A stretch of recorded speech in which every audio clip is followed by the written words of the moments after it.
I am the Red Cyclone! Ah!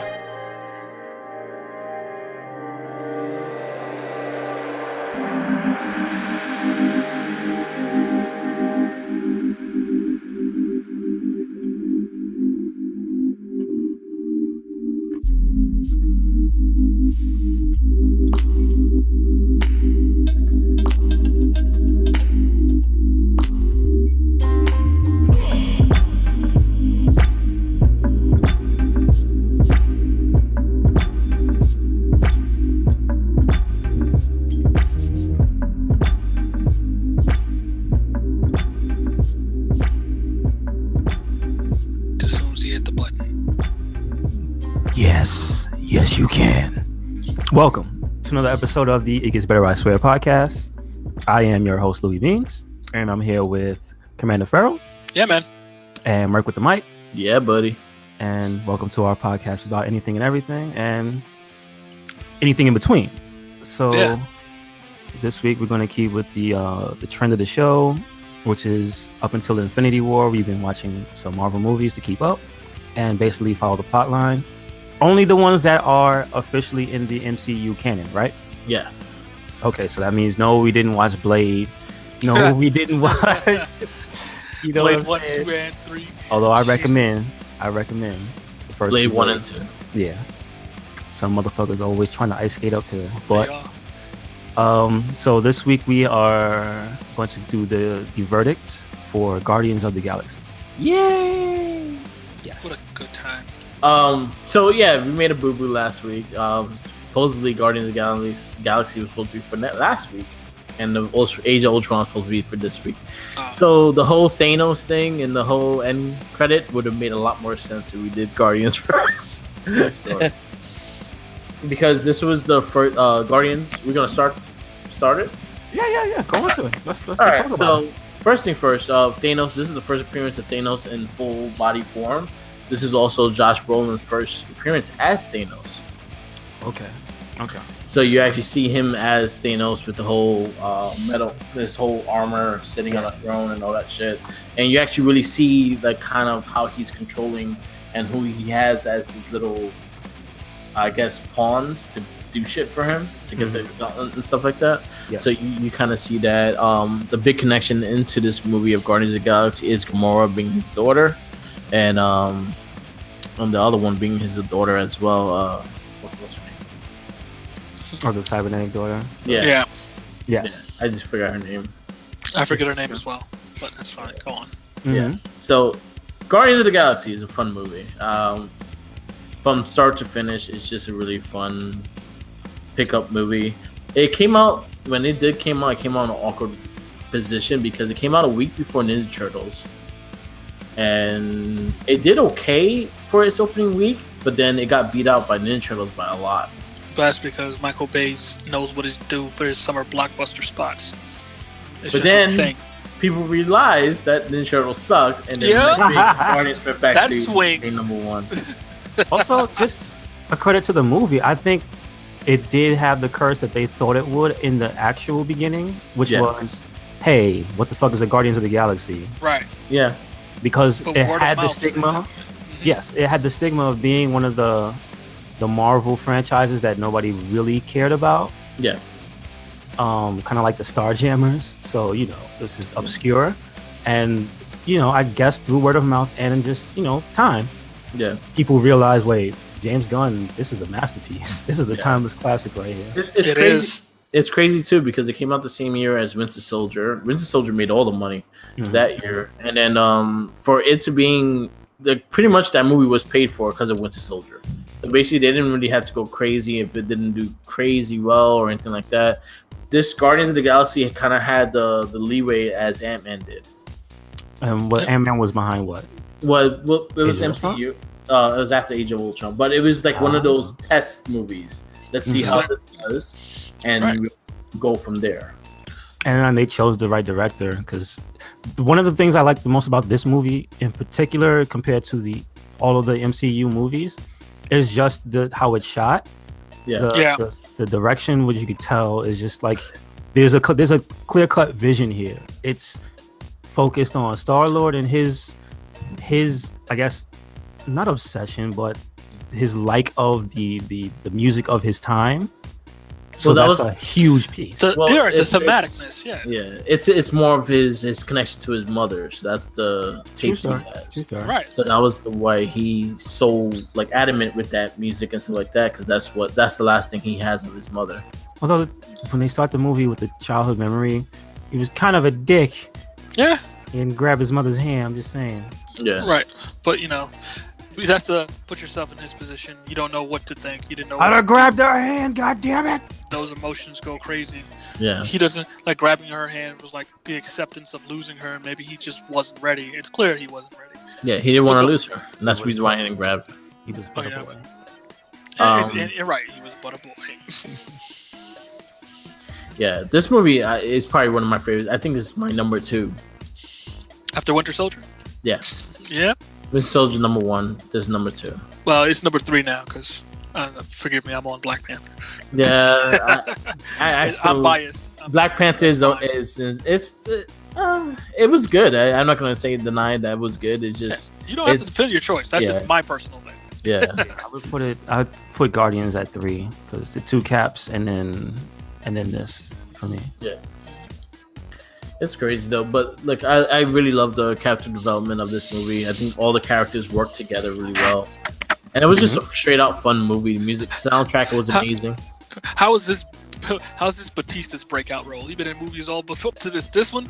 Oh, okay. Was this before Man with the Iron Fist or after? This After, is right? This is way After. after. Okay. Man with Iron Because I remember they did do a part By a 2. couple I don't know if he years. was in it, but they did do Yeah. it. And also, don't let this movie fool you. Batista still has some B rolls to his credit post because he reprised, well, not reprised. He took over the role of what was it, Tom Poe Yeah, in the Kickboxer remake, the Kickboxer reboot that didn't have Van Damme, sadly. But anyway, so he does some good stuff. Bushwick was another good one he did. It's on Netflix now that you can probably watch it on. But yeah, he was great as Drax the Destroyer. They did change Drax's story a lot. yeah, As in, one, he was created to kill Thanos. That was his purpose in life, is to kill Thanos. yes, yeah, basically. Yeah, and Kind then of a one-note character. Mhm. so they kind of gave him that God of War Right. story. That it was someone who killed his children. And that's the reason why he's going after these people and shit. Hey, wait a second. In God of War, you find out that Kratos It's killed the his He's an asshole. Kratos killed Yeah. his Yeah, but I didn't get that deep into God of War. So I just know the Kratos did beginning. nothing wrong. I know the beginning of the God of War. Okay, no problem. Yeah, Jeez. yeah. But anyway, I really did like Batista's character. I think everyone played their part. Rocket was probably my favorite character in the whole movie. Of course, he stole the show. He's funny. He was just funny as hell, and I think they did his character perfectly. Of what I read in the comics, I was a fan of the Guardians of the Galaxy before even people knew about it. I liked a lot of the Marvel Galaxy characters. So them bringing the Guardians of the Galaxy back, probably like about 3 years prior to this, they brought them back part of Annihilation. And Now- Could you explain a little bit about what's different? Because I know this isn't the original roster. for the most part, yeah. The only one that wasn't in it was Drax. Okay. But it was Groot, it was Rocket, it was Star-Lord, it was Adam Warlock's daughter. I forgot her name. Mm-hmm. And there was 2 other characters that I can't really... Gamora, and there was another person I can't really think of their name right now. But it always adjusted, too. They always had different characters into the team as well. It's just that they weren't that big of a team because at the time, the Galactic characters weren't big at all. They Right, weren't just because doing a lot of we stuff. talked about this before, like Guardians and things. This was Jack Kirby's babies, right? Jack More so Kirby- than Stan. More so than Stan. Guardians was a mix between Jack Kirby and stuff like that, but the Guardians wasn't created by Stan Lee. Oh, okay. Jack Kirby created Thanos. He didn't. Thanos. Okay. He- Not all of them. Okay, I got you. Yeah, Stan Lee has a hand in Thanos, but it was him and 3 other people that had. It was Jack Kirby, Ned Lee and someone else that did Thanos. The funny thing is, the guy that created, the guy that originally did wrote for Thanos, he used to come to my GameStop to buy PSP games. Wow! Holy shit! Yeah, wow. And he gave me his card, and it's just him with Thanos' Infinity Gauntlet, and he showed me some original sketches and shit. Oh no! But anyway, going into that, so it's really hard to describe how, who, what. But yeah, Jack Kirby gets more of the credit for Thanos. But the Guardians of the Galaxy, when they first came in, they were a whole different team. Gotcha. So they kind of try to add characters from that original team into this. That's where you got Yondu. Yes. Yondu was part of the original Guardians of the Galaxy. They also had a Captain America kind of character and some other people. But, is it more of an homage in 2 because they acknowledge those characters? I think some like of them in there. Sylvester Stallone, is that a Captain America character? I'm assuming. No, he's another general. He becomes he's another different character. He's a different character. Oh, so they never. He's the only one they shed light on. Okay.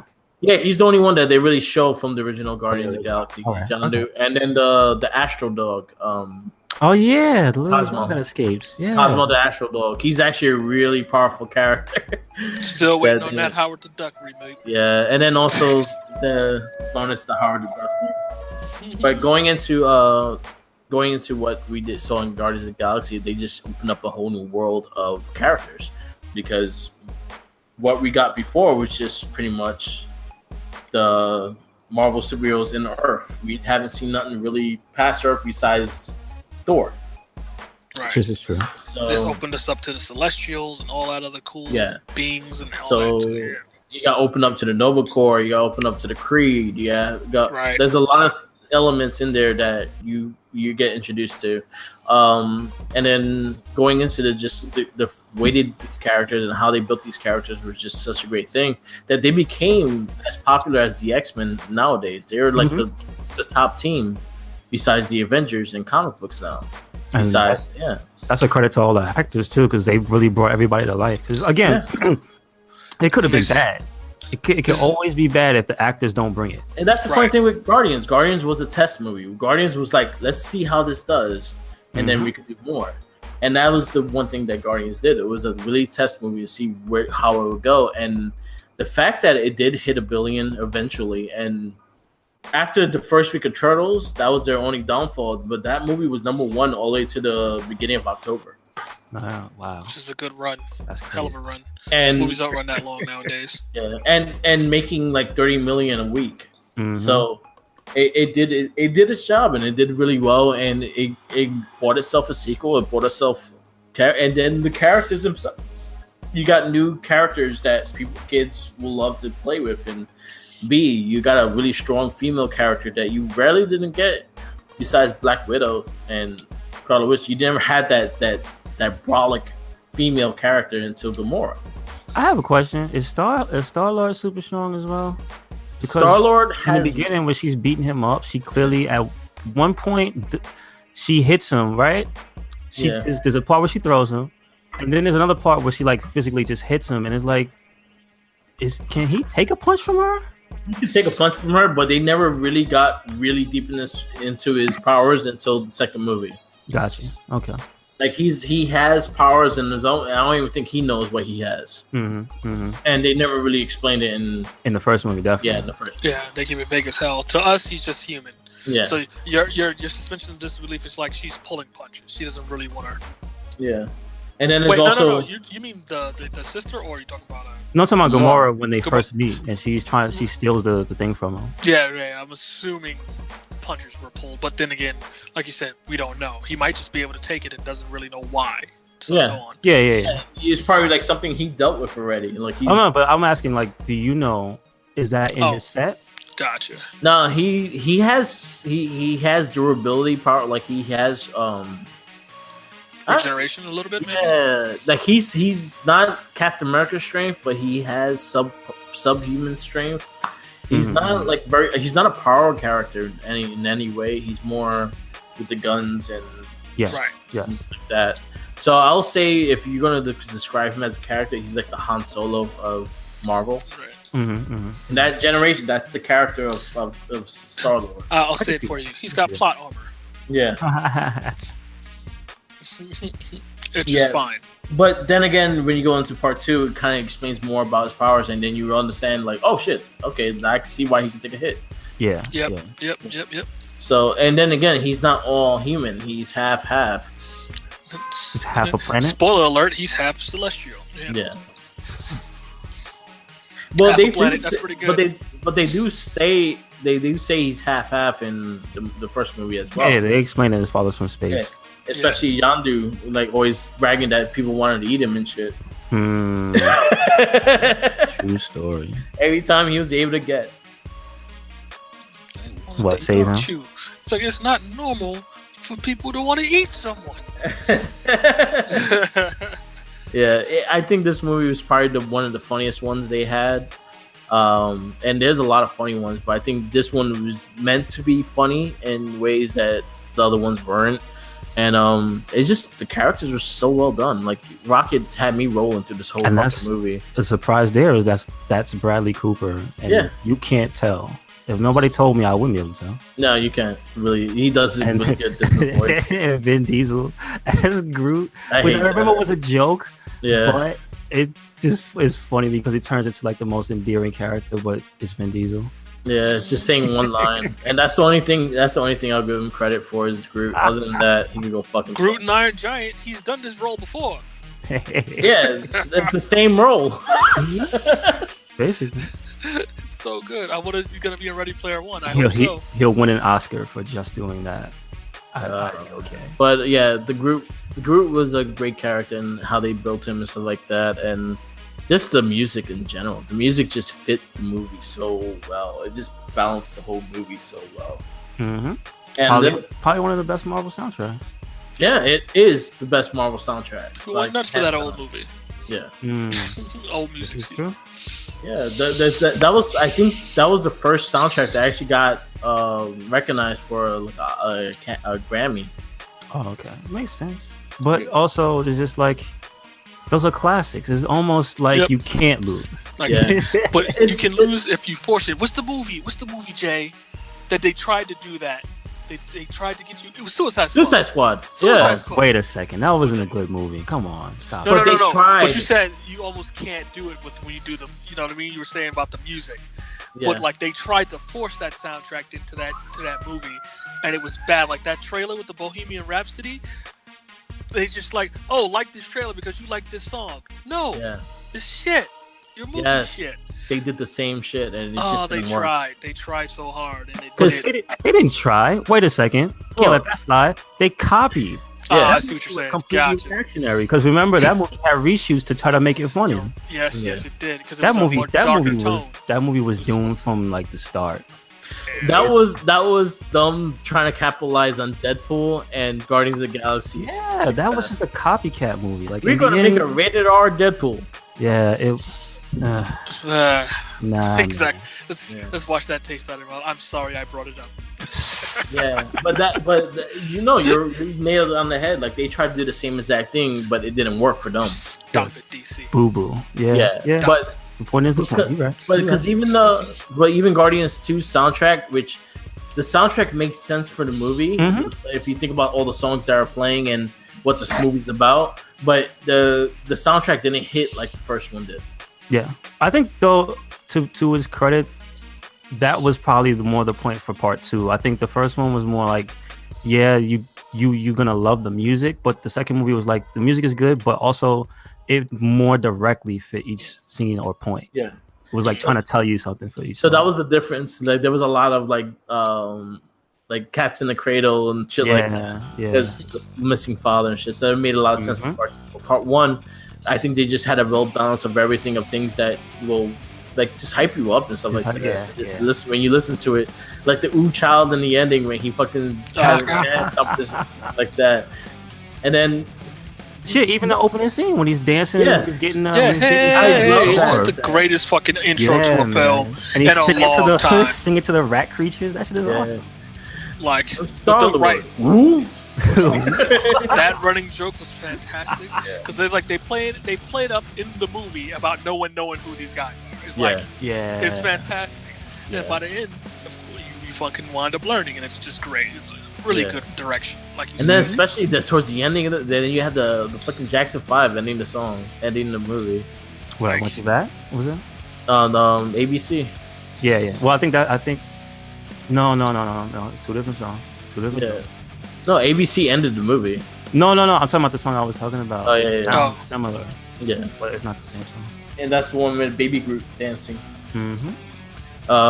But yeah, they made something out of nothing with these characters, and they build a freaking brand with these characters as well. So, kudos to Marvel with this movie. This was probably one of my favorite movies of the MCU. Was it ABC or was it Baby Give Me One More Chance? No, it's ABC. Oh, okay, gotcha. Go on. I watched it like 2 days ago. No, yeah, right. Like, I think I'm having the same problem with Mike. That those two songs are similar in your head. No, they the thing is they sound very much alike. But they use the soundtrack so well in this movie. They did, yeah. And everything like that. They all had like their moment to shine with the music and stuff. Rocket had a lot of like scenes that just memorized to me, and like that prison scene, the entire prison section. That was hilarious. There was a lot of. I need his leg. Yeah, I need his leg. What? And he like. So, Groot taking the what was that? A shark dude? I don't know. Yeah. The big blue guy's nose. If you want his booty, you gotta come through us. What? Okay, I'm with. It's like so good. And you know, so many little things. Something that everyone don't realize, and you know what? Someone posted a thing. There was like, if you had all these characters with the Shuri from Wakanda, Tony Stark, Rocket, and like that, you have a nuclear reactor, who would you be scared of most? And I'm like, Rocket.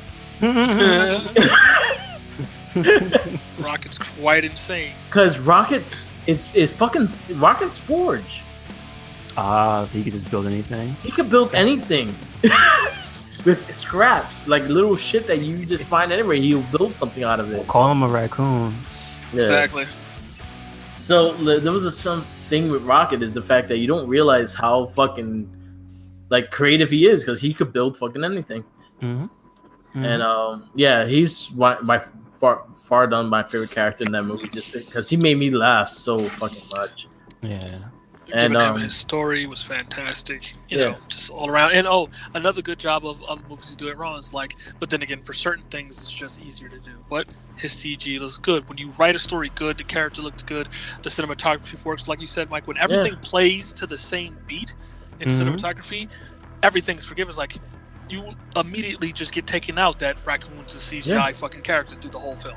He just becomes a character. He's just a character. Yeah, it's it's a way you do these things. Yeah. Like they took their time with it, because neither him nor Groot looked bad. Yeah, right. You know, one thing that Nebula's her name. That's her name. There we go. Even her, when she fucked up her arm and her like jinking her arm back and shit looked sick. That shit was cool when she was sitting with Thanos and I'm blanking on the main villain's name. Ronan. Yes. When Ronan had the audience with Thanos. The accuser. Sorry. Oh, the accuser. Excuse me. Ronan. Yeah, Ronan had the audience with Thanos, and she's just chilling on the side, like fixing her arm. Yeah. Like the entire time, like they're having a conversation with the most powerful being in the universe. She's just chilling with her bad attitude, just fucking with her arm. and then she has a good story too. You see that my favorite daughter thing hurts her, but then she still just gets up and goes, "Thanks, Dad." Fucking just walks away from Thanos. That like it Thanos is an asshole. Yes. Yeah. I mean, when you are technically the most powerful person, you don't really have to give a shit. Yeah, exactly. Also, the way his dialogue is written, the way he delivers it, he doesn't come off at all like a typical villain. No, he feels like a person. He's not rah, evil, rah. It's like even Ronan is more villain than Thanos. Yes. Thanos just seems cocky as shit. Yeah. Yes. Yeah, like he knows he's gonna whoop your ass, and that's pretty much it. And now he's just buying his time, and he's like, I guess I'll start this now. Right. But I don't gonna do it Tuesday. But you know what? Yeah. Fuck it. Right. Like, do I? And I gotta get up. My calendar. My calendar's free. I can do this. And I think that's one thing with Thanos that will change everyone's perspective. Like he's a different villain. He's not the I want to rule the world. I want like that. I want to fuck all y'all up, and y'all nothing you're gonna do about it. That's Thanos for me. I just want to murder you. Don't. Thanos does shit just to see how far he could get. Yep. Like during the whole Annihilation thing, I remember during a time in the comics, during Annihilation, Thanos had this little fairy companion, right? Okay. And she asks him, why don't you just go and destroy him? He was like, I'm just buying my time. I just want to see how far this goes. Mm-hmm. I think what makes him interesting is that he seems to be genuinely interested in the efforts of the other people. It's like, yeah, I want to see what you're gonna do. Yeah, like I can crush you now, but what's the point? How far can you push me? Because when you're a being, like that's the thing of an ultimate being, right? A being that's so strong. It's like, why? If I can crush everything now, what's the point? It doesn't excite me. There's no thrill. There's no nothing. But if I let you get as strong as you think you can, go ahead, get as strong as you think you can. Mm-hmm. And now we're gonna see what happens. Yeah. And is he just like, well, I know you're not gonna be strong enough, so yeah. And then fun waiting. Just one thing that I always get when I see Thanos like come out, I hear the Mark Henry theme every single time. Somebody gonna get the ass. Somebody gonna get every time. With the the first trailer, that's all I see in my head is the fucking Mark Henry theme when he's whooping everyone's ass. That's so good. But yeah, Guardians, we could be talking about this all day. I think Guardians was just that fantastic of a movie. There's a lot of things to talk about because even fucking Rocket being wet with that orange slime shit looked realistic as shit. Mm-hmm. And it's crazy how, again, CGI, when it's done good, you make these. CGI, you do bad. Look at Justice League. His mustache. And it's sad to say, but yeah, like just DC can do this if they have the right people. And then right now, I don't think they have the right people to really tell the stories that they want to tell. And then I think Warner Brothers also, as a studio, are just way too controlling for what they want to do with DC stuff. And they're chasing Marvel. They're not trying innovating. To innovate. They're not trying to do it right. They're not writing these stories interesting and taking chances on certain things. They're trying to copy or bounce back or follow up or whatever, piggyback on it. It's like Justice League was not a terrible movie. It wasn't. It's just misguided, and it's worse. It's like it's forgettable. It's completely forgettable. It's like Suicide Squad. It's like this is what happens.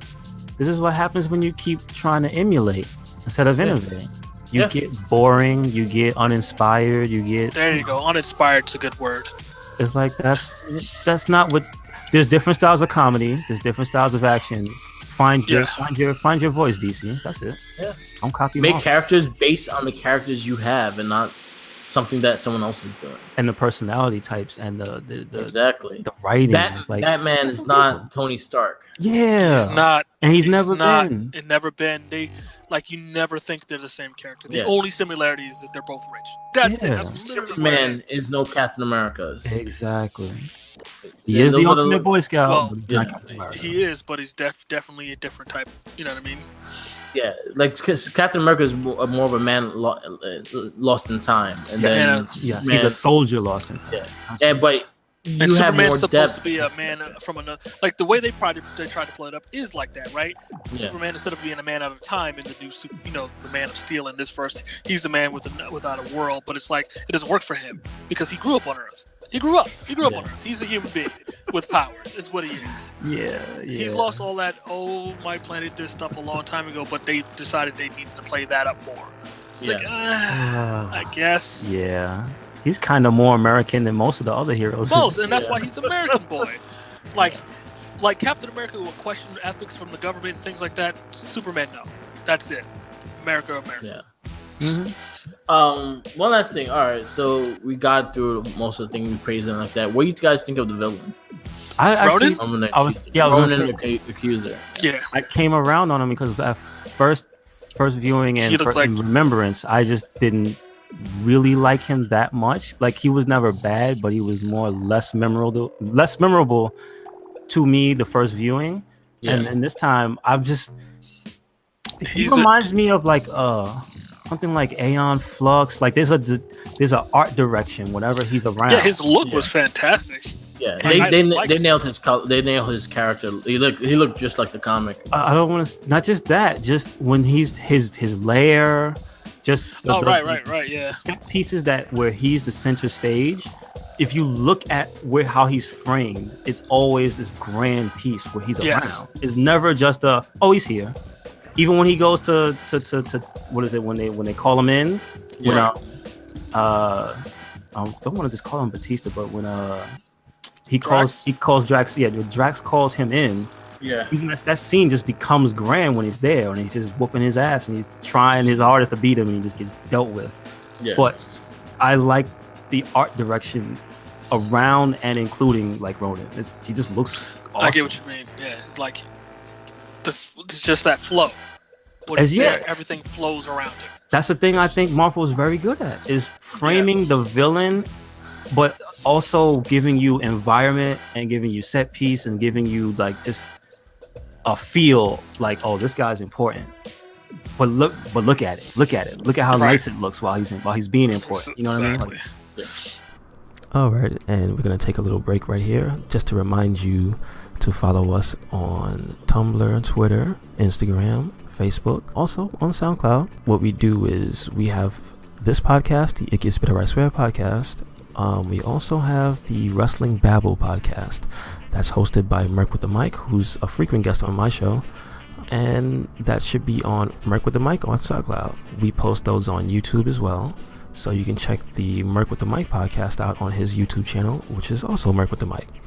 And also you can catch the It Gets Better I Swear podcast, as well as the various other playthroughs on the RedCycloneInc YouTube channel. Thank you. So I agree. All right, so that's the verdict for us. We all love this movie. We could keep going and going and going. It's good, man. It's really good. It's that much of an amazing movie and stuff like that. I think the characters are really done. The next one for verdict next week will be Ant-Man. Yeah, awesome. Which will be also like a similar movie to Guardians in the sense that this was a test to see how this does. But you know what? Before, without delving too much into it, 'cause I did see it super recently. Yeah. That movie is an example about what I just gave. It's about that has a completely different style of humor, but it's so good, and it's not trying to emulate anything. And wait, which one we're talking about? Ant-Man. Oh yes. Oh yeah. It's a completely different style of humor, but it hits. Yeah. Because it's original. You know what I mean? It's not trying to emulate somebody else's style of humor, and it's fucking amazing. So it can be done. You can have as many funny movies because there's just as many different movies you can put out. There's different styles of humor. There's different people. Yep. You know? It just is. Just find your niche, find your foot, find your voice, and then run with it. Can't wait to watch that movie again. Yeah.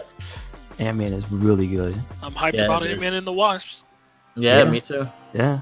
I think that's gonna be like the quiet one that is gonna be surprisingly really good that no one's like gonna expect it. No, you don't think that it doesn't have? You know why? Because there's so many.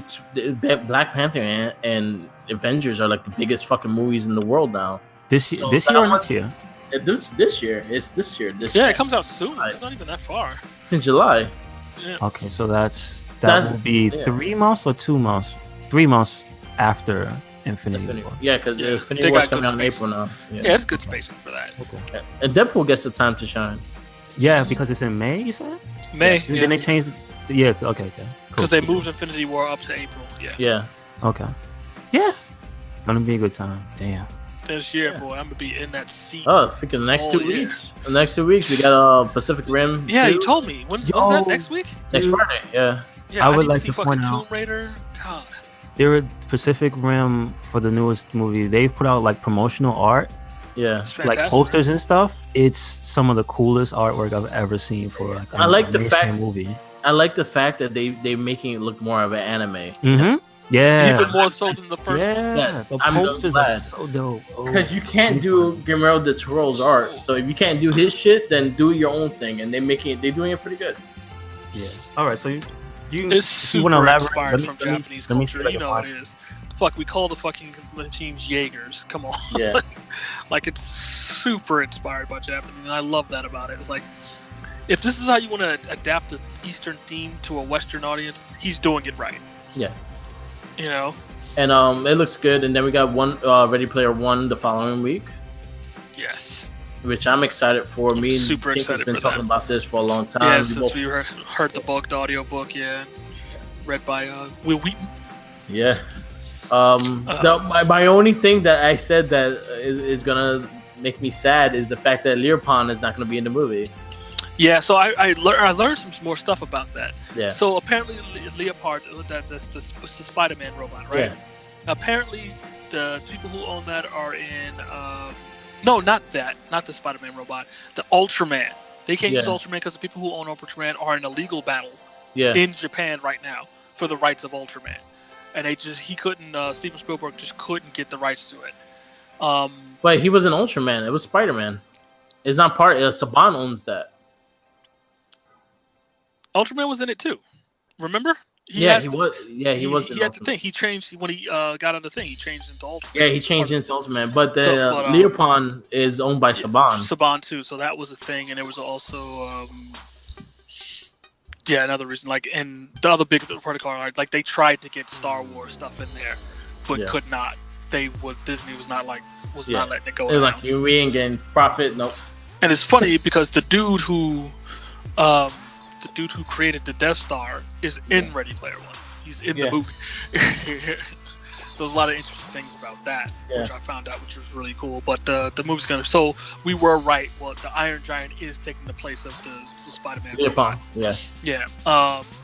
So that I'm fine with that. That's fine. It's more Western recognizable anyway. No, I understand. I just wanted it because it was a Spider-Man Zord. That's the only reason why I wanted. Of course. Honestly, Everybody wanted to see that. Personally, I would have took the fucking Megazord or Voltron.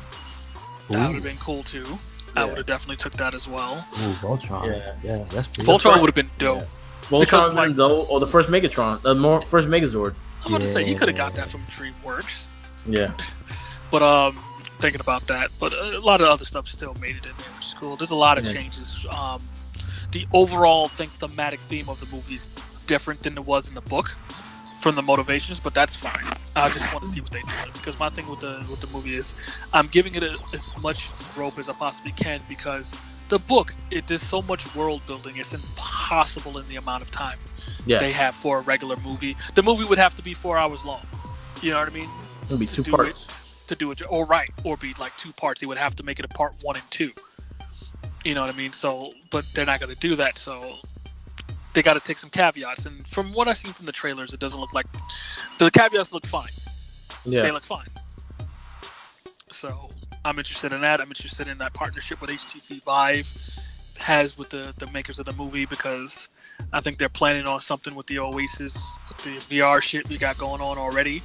Oh damn! So I'm ready to see whatever that's gonna be. He's ready to give his life to the Oasis. Give up, machine. I'm ready. I'm ready for it. I'm ready. Yeah. So that one looks amazing as well. Then you also had Tomb Raider this week that just came out. Tomb Raider I want to see, which is the critics did not like, but I don't care about the critics. I'm actually hearing I'm actually hearing good things about it though. Yeah, people who want to see it is up to. Go ahead. I'm sorry. Oh no! I was going to point out one thing that I saw in an article. I believe it was USA Today that pointed out, but I think it's something that should be addressed because it's not true. Is that they're crediting just this movie for the reinvention of Lara Croft, and we as gamers know that happened. What was it? How many years ago? With at least 4 now. At least 4 years ago when they reinvented her, made her not just a giant, disproportioned mess. She was not she's not a boob monster. Like me and the wife were reading YouTube, not YouTube, but it was on a Facebook. It was an article somebody's reading about how this movie, Laura's not right. Like they should let Angelina do another one. Why would they do this? They're not staying loyal to the character. I'm like, and I'm flipping my wig. Me and the wife both because we played both games. And like her reinvention has been fantastic. These games have been great. Both games. They have been great. Her character is so much more fleshed out and is making her younger and more interesting. It's like you guys are talking craziness right now. And it's like you said, I didn't know that they were like saying that this is the reboot of the franchise. Like, no, the game did it. There's scenes shot for shot in the movie from the game. Mm-hmm. Me and the wife loved, and we're like, oh, this is fucking amazing. So the fact that the way the marketing media is handling this, yes, it is kind of a piss off. Like, they chose a good actress for this. I think she does have the look. I'm guessing she's a little too tan for some people. She got a big ass neck.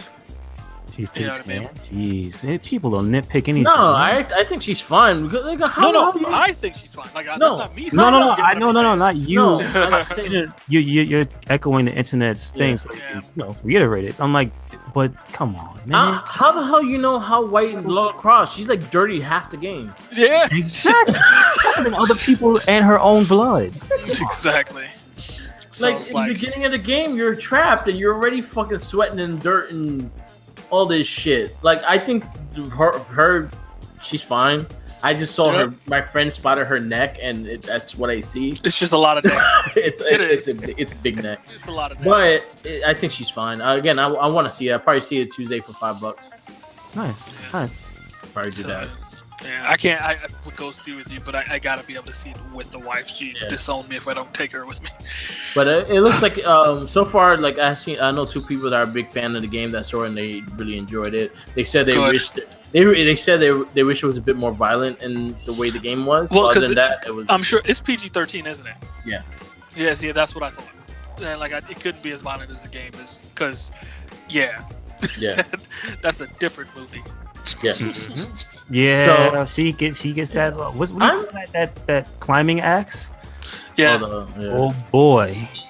Yeah. She handles some business. I love the new games. I actually, you know what? I never liked the old Tomb Raider games. I only liked the first 3. Everything after that was literally bad. I liked. Yeah. Most of them were not good. I liked Legacy until 360 came along. That was the first reboot. Yeah. No, it wasn't. Ooh, there was a reboot on PS1, like Tomb Raider Dark something, and then there was Dark Angel. I think it was. Oh no, that's the PS2 one. That's the PS2 one. There was one before that where they put her in a black outfit on PS1. Yeah, Dark Angel. That was the. Yeah, it was Dark Angel. That's with the Mexican dude. No. Isn't Dark Angel when she had like a jean jacket and like she looked like a regular ass person? The one where she was in the black outfit was the one where she goes undercover and she goes to that party and she's in that dress, and the one that has the big motorcycle scene. Yeah. Which one? That's the one where she was like this fucking, like she was a fucking spy type shit. Like Angel of Darkness. Angel of Darkness. That's the first reboot. Because that's on PS2. Angel of Darkness was still connected to the other ones. No, that's the second. Oh Jesus, we got them all. We gotta go do it right. Yeah, there we go. We gotta do it right. Angel of Darkness is not the bad reboot. No, that was the third. That was the second time they rebooted. That's when they changed their look. They changed their look for the first time, and that was Tomb Raider Legacy, and then Dark. Yeah. And it wasn't that one Tomb Raider Legends. Just played that. No, Legends was not the reboot. What's the thing they do nowadays with games when they go back and redo the old game? Oh, remaster. Yeah, they remastered the first one. Oh, okay. Yeah. Right. Okay. But that's when she had that brown and white outfit, and they still looked at. She just looked more human now, and not just blocky. Yeah. Angel of Darkness was a fucking dumpster fire. And then you have the current one, which is they made it more of a survival. Yes. The survival game. Surviving the elements in the wild. Yeah. Yeah. It's just like the rise of the Tomb Raider. That's so good. But we got some gaming news to talk about. Yeah. Have you got the newest Kirby game? Yes, Kirby. Something Alliance. Oh, okay. The name. I have the right next to me. Something like that. Kirby Star Allies. Yeah, there you go. If you ever played any of the Kirby games, it plays just like every other Kirby game. I got a question. It ain't broke. Don't fix it. What's it look like though? Is it 3D? Is it 2D? Is it the fabric yarn style? Exactly. Is it yarn? It's 3D 2D, as in it's 3D graphics. It's 2D gameplay with 3D graphics. Gotcha. So 2.5D is what they usually call it. Yeah. Okay. And then pretty much you send hearts to people that you could align them with you. You can actually play 4 players as well. Each one will control ally and stuff. If you play one Kirby game, you play them all. They all play the same. They just did have different little stories here and there. And I think they did a really good job. It's really fun. It's really easy to pick up and play. It gets harder through the stages and all, like any other Kirby game. Like all Nintendo like most Nintendo characters have the same gameplay. They just changed the surroundings of it. So like Mario always would have the same kind of gameplay. It just they changed the whole world around him and add shit to it. That's the same thing with Kirby. And yeah, it's a fun game. Yeah. Good. Well, yeah. Sorry, it was a little awkward. Sorry. I'm glad that you enjoyed that. I played an interesting game this weekend. They had the beta up for this MMO RPG called Terra. Okay. On the Xbox. I've heard the Insider thing. So yeah, it was a PC game. It's been on PC for a while. Yeah. So I gave it a go. It's strangely like compelling. Like I started playing it, and I only wanted to play it because a couple other friends I play with in the UK were playing it too. But we realized the beta was region locked, meaning I could only play on the US servers, which I guess makes sense for testing. So, but I was listening to them play together, and I was just playing through the story myself, and it's just really interesting how much of your attention. It's amazing how much time you can lose in those games. Yeah. Just like, am I having fun or why? And it's just checking those boxes, just completing those missions. I see why people get hooked to those kind of things. It's like you just want to progress. Oh, I got the new thing. Oh, I can change my clothes. And in MMOs, it happens so regularly. Yeah. It's like after you finish a mission, it's like, you got the new thing. All right, go in my inventory, put it on. Yay, I'm stronger already. All right, go do the next mission. All right, go do the next mission. Fight these monsters. They're never too hard if you understand the mechanics. And you kind of just keep going. And like I wound up losing like at least an hour and a half, and I realized, why am I still playing this? Yeah. But like I said, it's not bad. I wasn't having a bad time. It's just like it's really interesting, and the controls were pretty intuitive considering that most MMOs are keyboard and mouse deals. They're getting really better at integrating controllers for these type of games because there's all types of commands for MMOs. Like you have 18 different powers you can use that have 3 different cooldowns and potions and magics, and you know what I mean. Yeah. How do you bring up the chat window and all that other cool crazy stuff? So it was interesting. I did enjoy it. I may try to play it again. So I had fun doing that. Played some Monster Hunter also, and play with Louis Beams there with some Monster Hunter this weekend. But I also played a lot of Today I've been playing a lot of Overwatch. Cool. I've actually been ranking up. I'm trying to get the platinum. I'm in gold, and I'm like 200 points away from fucking platinum. But I paused so I can talk to you guys. Cool. In this podcast. Yeah. So, yeah, sacrifices must be made. So yep. Fuck your game. No. That's right. I've been playing the Kirby. I usually play more on the go than I get to place to sit down and actually play at home. So I've been playing actually the Kirby. I just finished Bayonetta 2. Nice. I did enjoy it. I did like the first one better in story wise. Mm-hmm. The second one was just good, like gameplay wise. It was slightly better, but story wise, was a bit better. Since you played them so closely together, which one do you think was easier? 2. 2 was easier. Well, did they change some of how the mechanics worked in the game? One was easier to get like platinum on stages. Mm-hmm. Yeah, because basically you just don't get hit. Yeah. I think it was more like the combos like interacted better with the environment. As in 2, the combos don't go as automatically as it should have, and it takes you longer to get certain things like the tortures and things like that. It takes you a little longer to get them. I understand. Okay. So I say in that sense, 1 plays better in that sense, but 2 has better weapons and arsenals to use. Gotcha. And and part 1 was easier to rank up like to platinum than part 2. Gotcha. Okay. Other than that, it was pretty fun. Again, it makes me miss Devil May Cry, and I'm hoping Devil May Cry comes to the Switch. Isn't the HD collection coming to the Switch? Because that's supposed to I be hope soon. so. I hope so. I know the Xbox One and PS4 one came out already. Really? Yeah, it came out on Tuesday. Oh yeah, it was recent. Okay. Yeah. So it came out on this Tuesday and stuff like that. So yeah, I kind of hoping they put it on the Switch because I'll definitely get it on the Switch. But other than that, yeah. Definitely needs to be there. Yeah, that's no mission. I just got my Mighty Morphin Power Ranger the movie game for Super NES and Oh, the cartridge. yeah, So what's the system? It's the Retron or something else? it's on. I'm using the Retron. Nice. Okay. Yeah. I played through it. I'm gonna do the video for it this week. Yeah. Yeah, I'm like, it's alright. Yeah, I can sympathize. It's not that great. The Genesis one was better. The Genesis movie one was a lot better. Well, was the Super Nintendo one even 2 players or no? It was 2 players. It was 2 players. Maybe it was better with 2 players. Did you try it like that? Not yet, but most likely I will do. But the thing is, with the movie one on Super NES, the controls were kind of clunky. You had to go back and forth to. So you had a big stage, and you had to press a button to go to the other part of the stage, and then press the button to go back to the other part of the stage. The sprites were terrible. Oh. Because they're all the Red Ranger, just in different colors. Oh yeah. I remember. And at least you know what? At least the Genesis one gave the Pink Ranger a skirt. Ah, yeah, you're right. It still looked manly and all. Not the yellow one though, right? No. It still looked manly and all, but at least it had a skirt. It had a skirt. Okay. I didn't. Look at those broad shoulders on that chap. Yeah.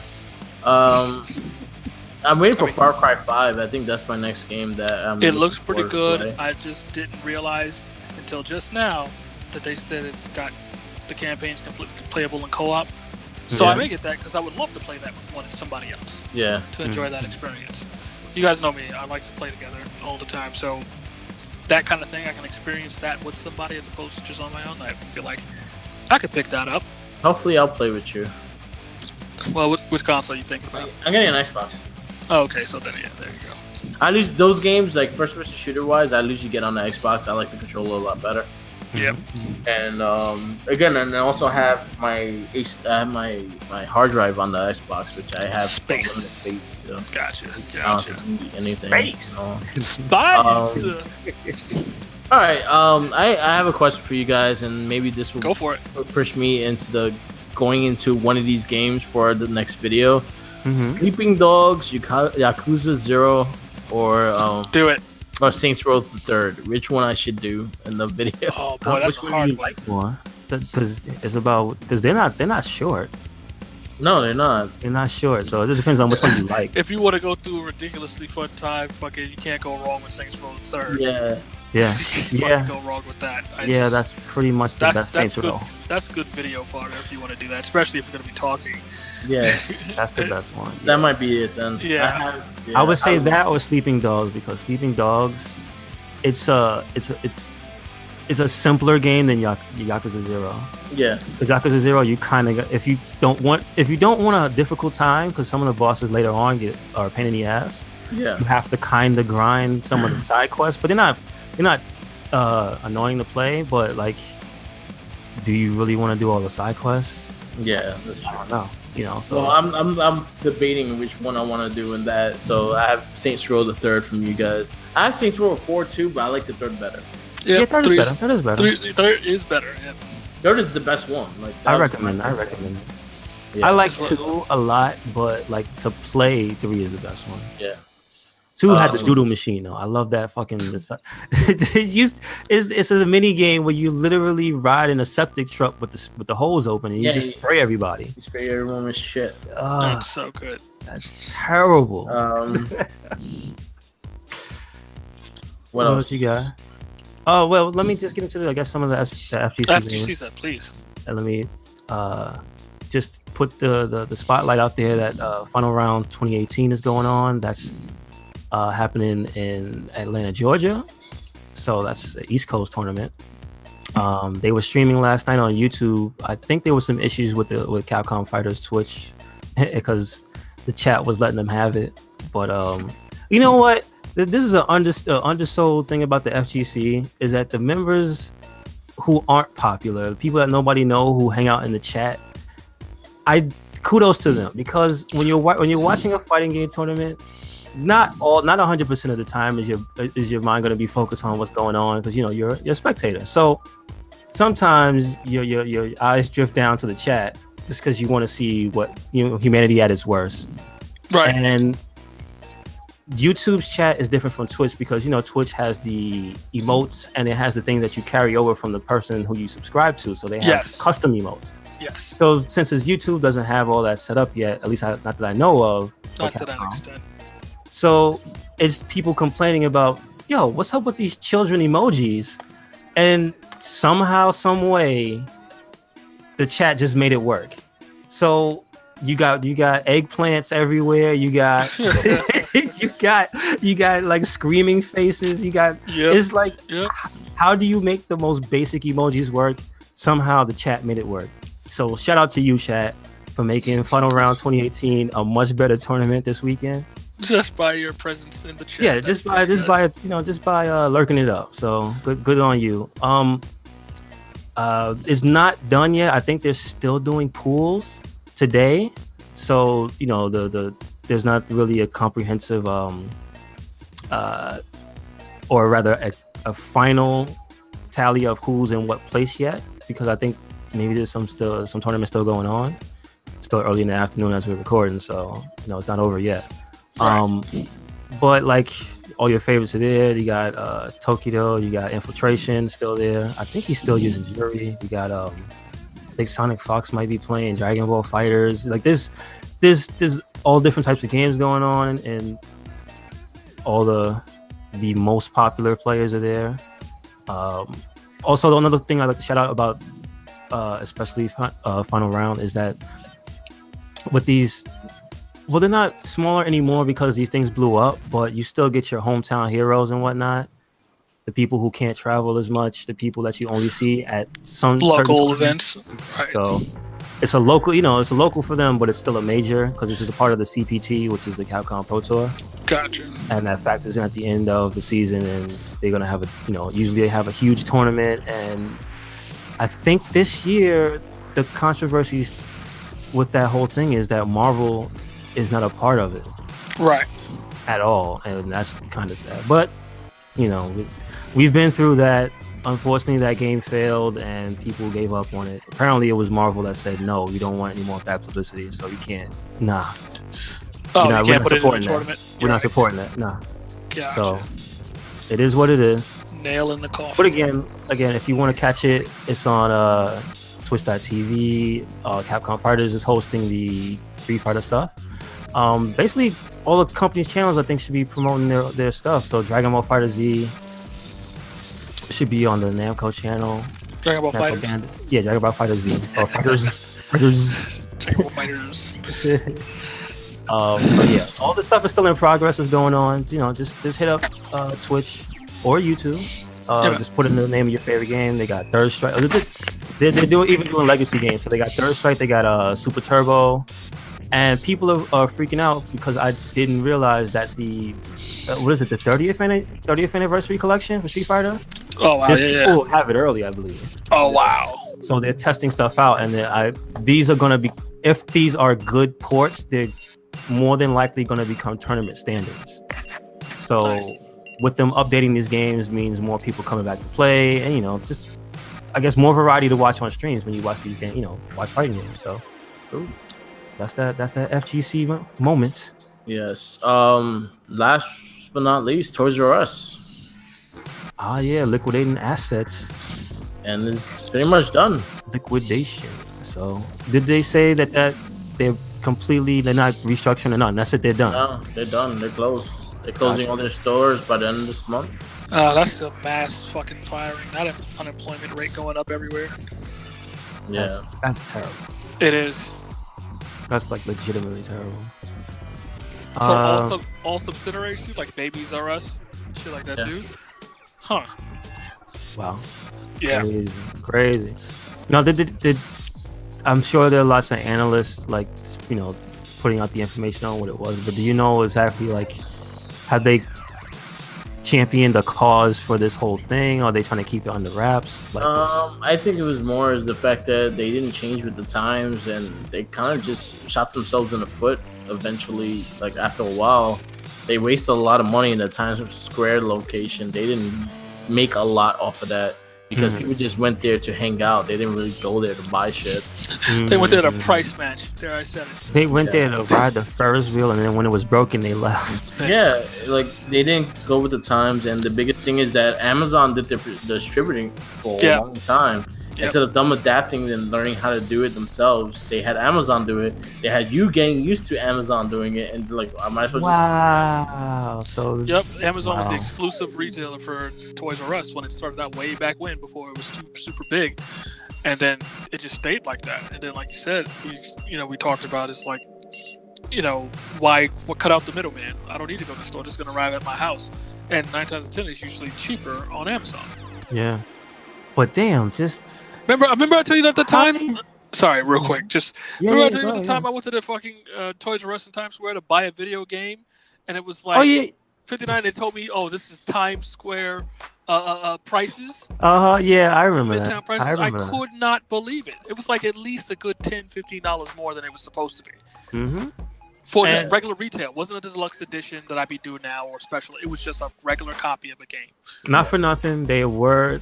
This was a double-edged sword with, particularly the City Toys R Us was, the Times Square and the 34th Street location. But the thing that they were notorious for was their prices weren't consistent, because sometimes you would go there and you would get the best deal you've ever seen, come back again, and you're like, it's a game that's 5 years old, still at full price.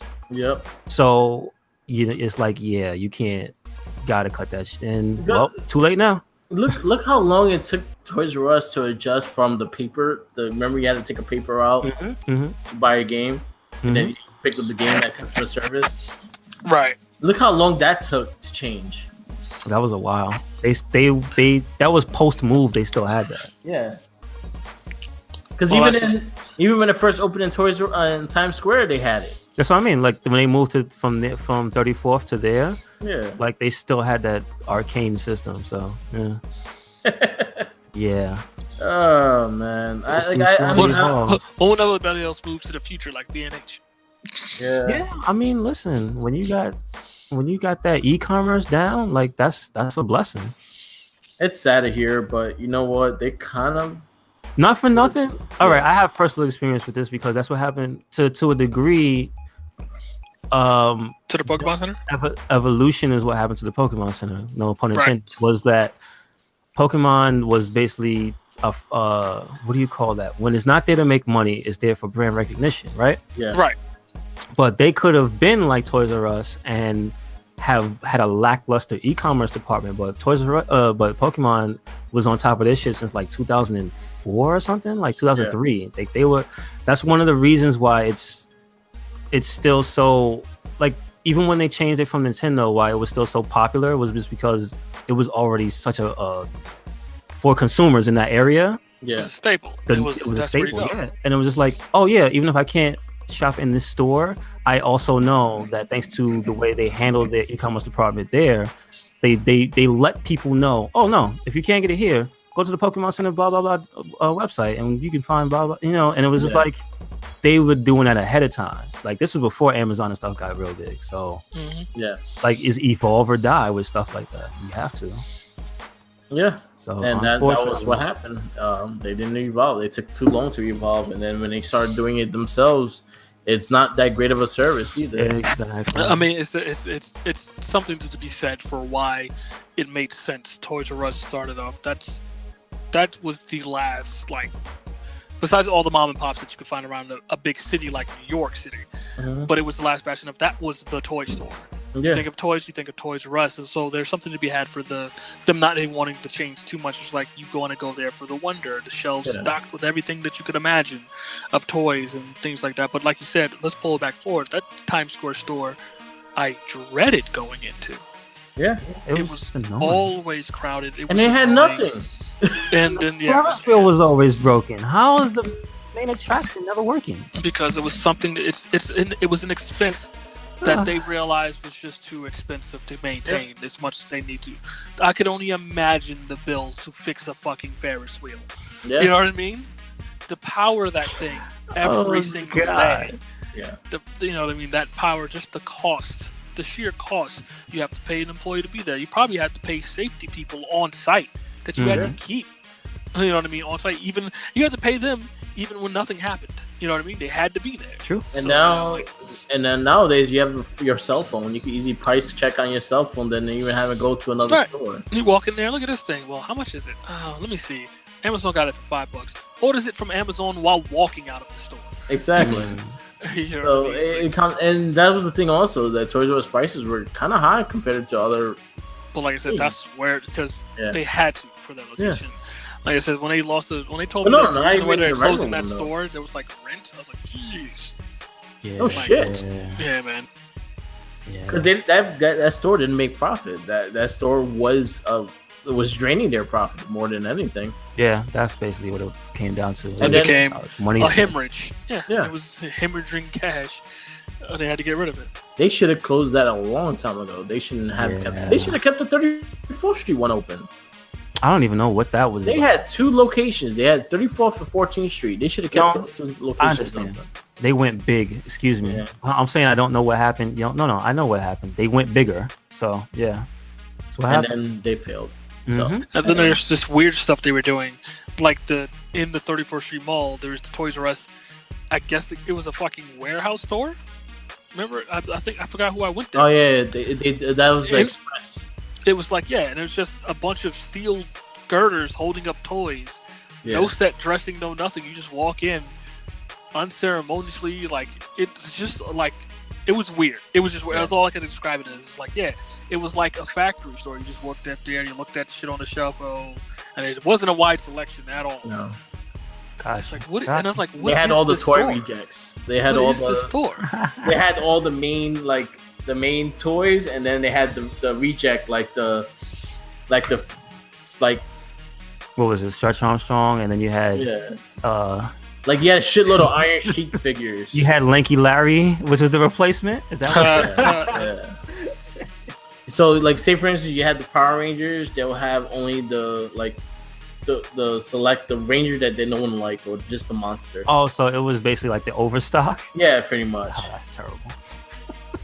Yeah, so like if you have a wrestling figure, they'll have like a shitload of like fucking Red Rooster, and they won't have none of the ones you want. Tito Santana. but I wanna Papa Shango figure. Come on. Yeah. That's so good. Yeah, so it's a sad day for it. I love like figures. I love the thought and the remembrance of Toys R Us. I won't take nothing away from them. There was a time where that was the fucking place. I remember going there and with the fucking Lego worlds, and you see everything there when they have the fucking monorail set up and shit like that. There was a time it was definitely something. It just sucks that it's going away. And like I said, these things, they happen. And that was another thing that really hurt them, is the fact that they just stood without the time. They should have involved that so many ways, as in they should have been the main people to sell Legos. They should have been the main people to sell these things. Why does Brickfest happen at the Hall of Science and not at Toys R Us? Exactly. That kind of thing. You know what I mean? I posted a thing on Facebook that was a really good inside thing of it, and you should definitely check it out. I'll see if I send it to you on Twitter. Yeah, man. No problem. It was actually all right, guys. And he nailed it on the head with what everything happened. Okay. Doom is telling me to cut. Okay. cut it out. All right, so we're gonna wrap this one up anyway. Yes, all right. Good episode, guys. Yeah, Thank you for joining me. This has been the It Gets Better, I Swear podcast for 3/17/18. I'm glad you joined us. Hopefully you join us next week.